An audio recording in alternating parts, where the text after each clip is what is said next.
Olá, sou Mariana Chervonka e está no ar o CFC News, o único jornal dedicado exclusivamente aos profissionais que atuam em centros de formação de condutores. E vamos começar com o nosso giro de notícias sobre os Detrans. A unidade de atendimento integrado da Praça 7, no Hipercentro de Belo Horizonte, está absorvendo serviços oferecidos no Detran de Minas Gerais, da Avenida João Pinheiro, no bairro Boa Viagem, região centro-sul da capital.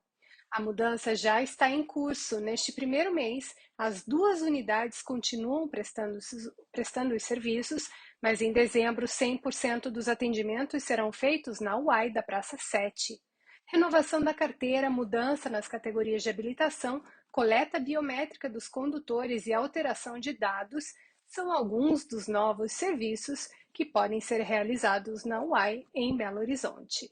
O Detran do Ceará concluiu na semana passada a primeira etapa de atendimento aos candidatos do programa CNH Popular 2021-2022 em 24 municípios cearenses. Durante os últimos dias, servidores e colaboradores do órgão estiveram nos primeiros municípios selecionados pela ordem dos critérios de classificação do programa. O órgão em breve divulgará através do site e das redes sociais oficiais o calendário dos próximos municípios a serem visitados, com respectivos dias, locais e horários de atendimento. E o Detran do Maranhão vem agilizando e superando metas de realização de exames de prática de direção veicular para a retirada da Carteira Nacional de Habilitação. Até este mês foram realizados 99.470 exames práticos em todo o estado. O último balanço positivo era de 2019, quando foram realizados 98 mil. Segundo o órgão, os avanços na realização dos exames de direção estão sendo possíveis tanto pelo comprometimento dos examinadores, quanto devido ao fato de os teóricos estarem sendo realizados de forma eletrônica.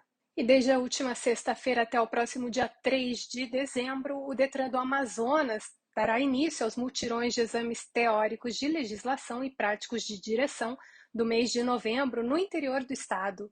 São 21 municípios que receberão os examinadores do órgão para atender aos candidatos em processo de primeira habilitação. Até quinta-feira, quase 2.000 alunos já estavam inscritos para realizar os exames teóricos e práticos. As vagas para a realização das provas podem ser marcadas até 72 horas antes da data dos exames.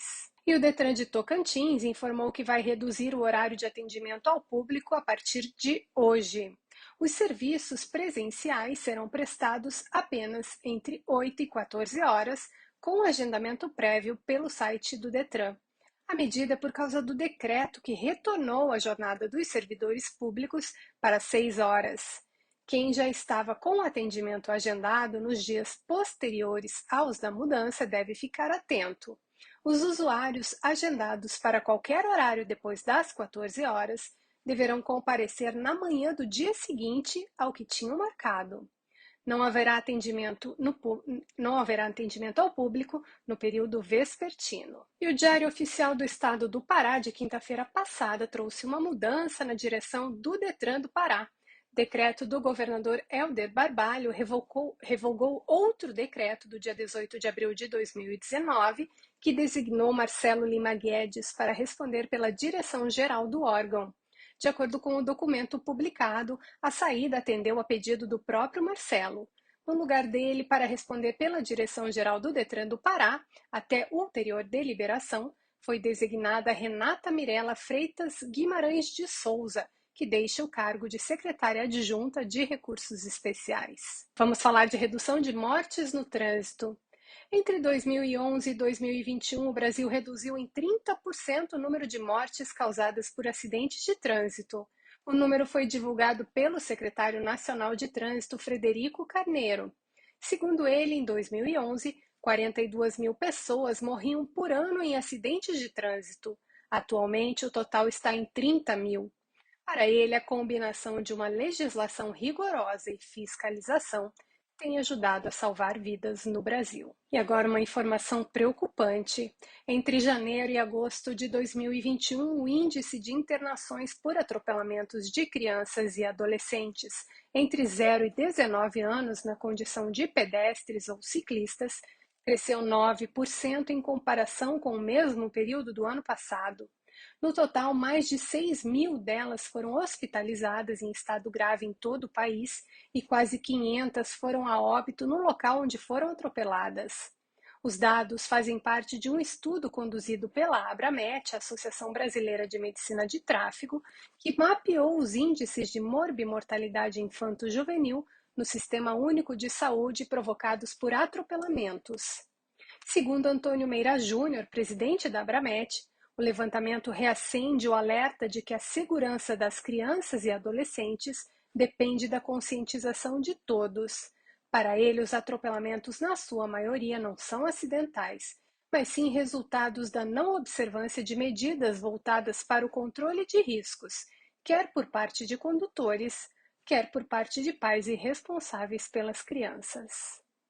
O assunto agora é um projeto de lei. A Comissão de Viação e Transportes da Câmara dos Deputados aprovou uma proposta que altera o Código de Trânsito Brasileiro e define medidas de caráter temporário para vigorarem durante estado de calamidade pública de âmbito nacional, estado de defesa e estado de sítio.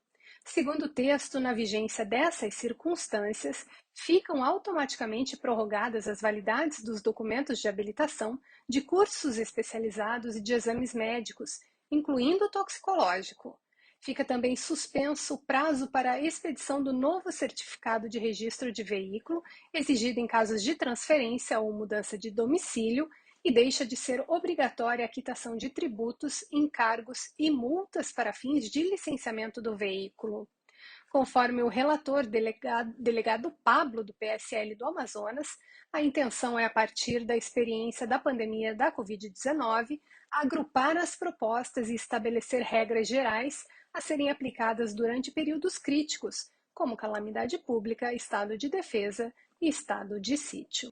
Para finalizar o CFC News de hoje, vamos falar de crimes de trânsito.